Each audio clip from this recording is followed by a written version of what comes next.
Okay.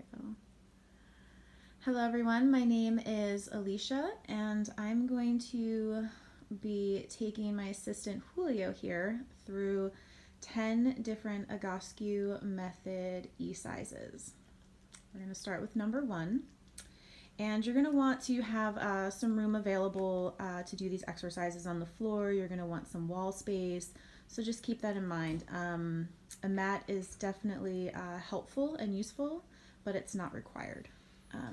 Okay, Julio, so you can lie down on your back with your knees bent, feet flat on the floor and pointed straight. And you're going to bring your arms out to the side, shoulder level, and your palms will be down. Perfect. You're going to take your right ankle and cross that on top of your left knee. And then you're going to rotate this ankle and knee junction down to the floor so that your foot is flat. Perfect. And you're going to look to your right and relax your neck and shoulders. At the same time, you're going to press your right knee away using your hip muscles so you feel a nice stretch there. And you're going to hold this for 1 minute. And just concentrate on your breath and relaxing the neck and shoulders. You can come on out of this the same way you went in by rotating back up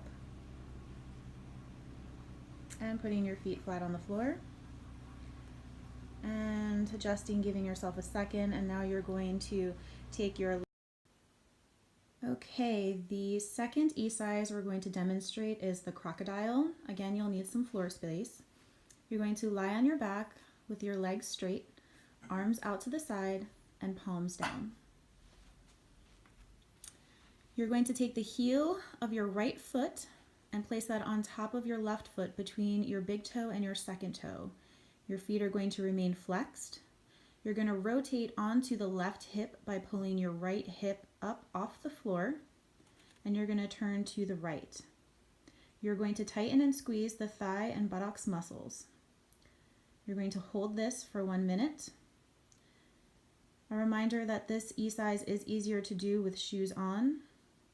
And you want to maintain the flexion in your feet and the activation in your thigh and glutes. And keep your upper body relaxed. When you've done that for 1 minute, you're going to come out of that. And then you'll be placing your left heel on top of your right between the big and second toe, keeping your feet flexed. And now you're going to turn onto your right hip by pulling the left off the floor and turning in the opposite direction. Again, make sure that you are using and activating your thigh and buttocks muscles. You'll feel a stretching in the lower and mid back, and this is helping to work to rotate you. After a 1 minute hold, you can come on out and relax. E-size number 3 we're going to go through is standing windmill. You're going to be standing and using some wall space. For position 1, you're going to stand with your feet hip width apart. Perfect. Your hips and heels will be touching the wall. Your arms will be out to the side at shoulder level, palms facing out. Bending only at the torso to one side and then the other, keeping your shoulders and hips on the wall and your feet flat. You will do 5 repetitions on each side. And when you're finished with that, you're going to stop in neutral and come to position 2 with your feet 1.5 foot apart. Yeah, a little bit wider, perfect. And you're going to repeat again, just bending at the torso from one side to the other, remaining contact with your shoulders and your hips on the wall.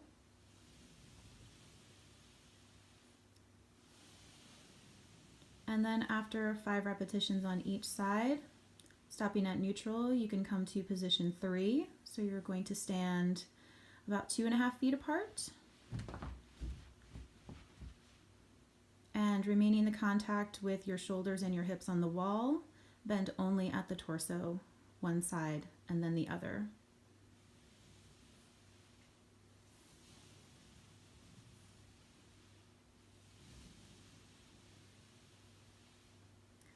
And then finally, after you've completed 5 on each side, you can go to position 4, which is returning to your feet hip width apart. And repeating bending only at the torso, remaining contact with shoulders and hips on the wall. Feet are flat. Using the wall as a plumb line, this allows the low joints to properly align while also removing rotation of the body.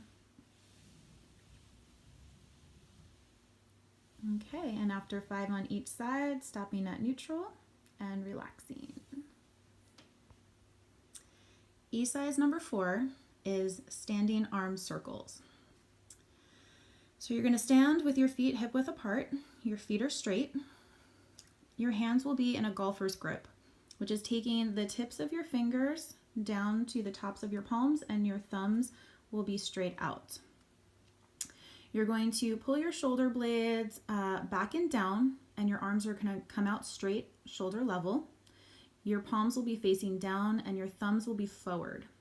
You're going to rotate your hands up and forward, making circles about 6 inches. And you're going to do these 40 times with a nice fluid motion.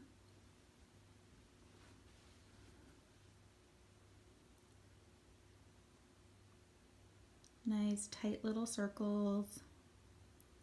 And then after 40 for that repetition, you're going to reverse by taking your palms up, your thumbs pointed backwards, and rotating your hands up and backwards for 40. Again, nice, tight, fluid 6-inch circles. This exercise promotes bilateral lumbar function through thoracic stabilization. After the 40, you can relax your arms down. Exercise number 5, static extension position. You're going to start with your hands and knees properly aligned on the floor.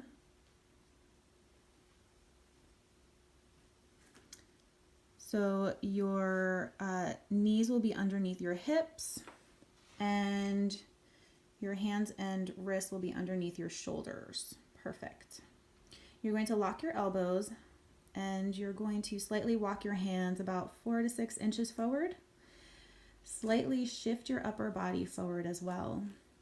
And you're just going to relax in that lower back, tilt the pelvis, and have an arch in that lower back. You're going to collapse your shoulder blades together and dropping your head down. If you do experience any low back pain, you can shift your hips backwards to take some pressure off of that. And you're going to be holding this exercise for 2 minutes. This exercise promotes lumbar and thoracic extension through bilateral hip demand. After the 2-minute holds, you can come on out and relax. Exercise number 6 is upper spinal floor twist. You're going to lie down in a fetal position on the side with your arms straight out. You're going to stack your knees and your shoulders. Just be cautious and aware. Sometimes you will shift the bottom shoulder forward, so just be mindful that they are stacked one on top of the other. And you're going to want to maintain the knees stacked throughout the whole exercise. You can use your bottom hand to assist you once you start the movement if you feel that they're separating. You're going to open your top arm, lifting up and over and resting it on the floor or as close to that as possible. And you're going to move your head in the same direction. Keeping your knees together, your bottom hand assisting if necessary. Breathe and allow your body to open. You'll be holding this for 1 minute. After the 1 minute hold, you can return your hand back and relax for a moment, and then switching to the other side. Again, when you get into position, you want to have your knees stacked and your shoulders stacked. Make sure the bottom shoulder isn't more forward than the other.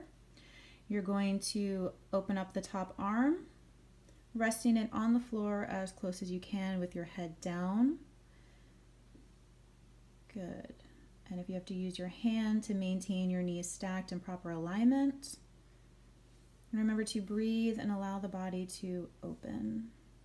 This promotes upper torso rotation to engage pelvic girdle stabilization and response. After the 1 minute hold on the opposite side, you can return to neutral and relax.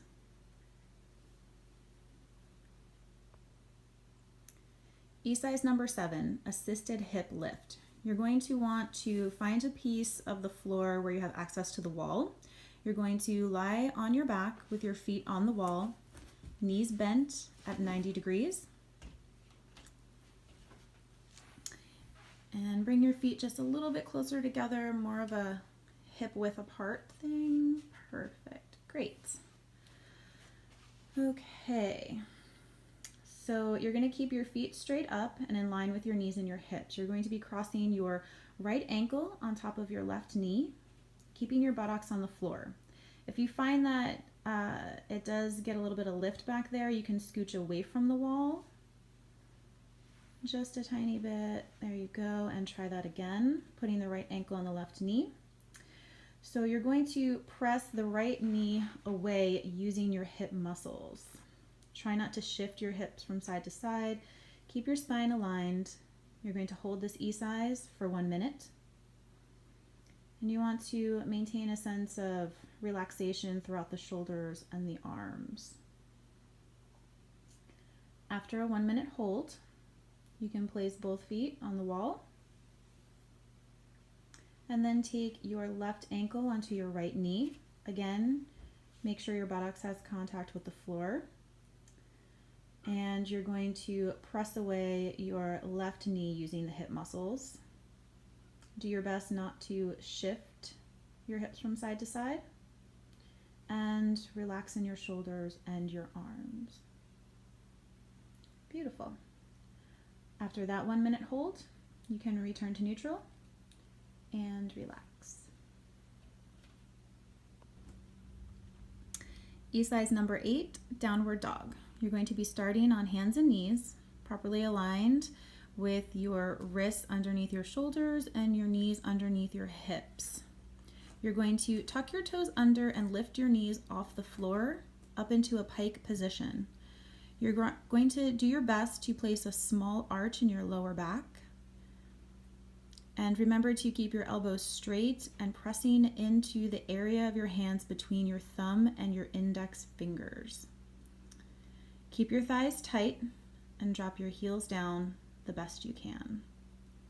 You can bring your feet closer to you if that helps.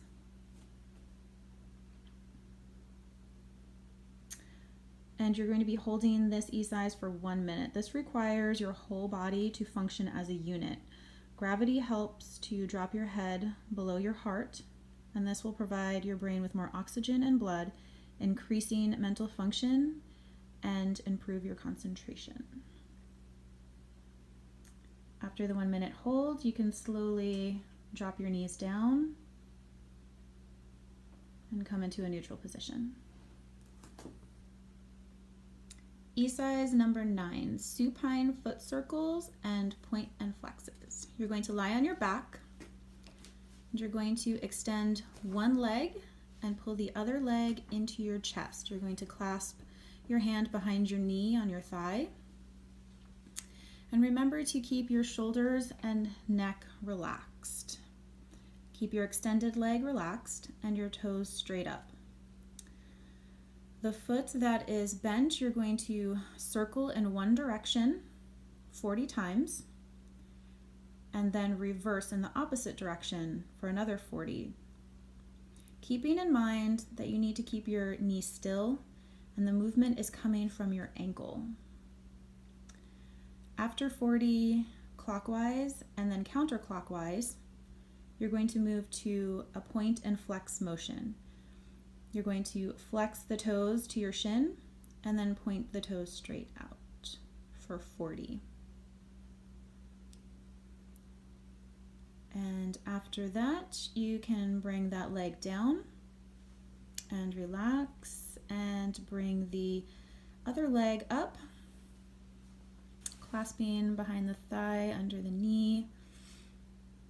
relaxing your upper body. And you're going to continue to do circles on this side, 40 times in one direction, and then 40 in the opposite direction, keeping the knee still, allowing the movement to come from the ankle only.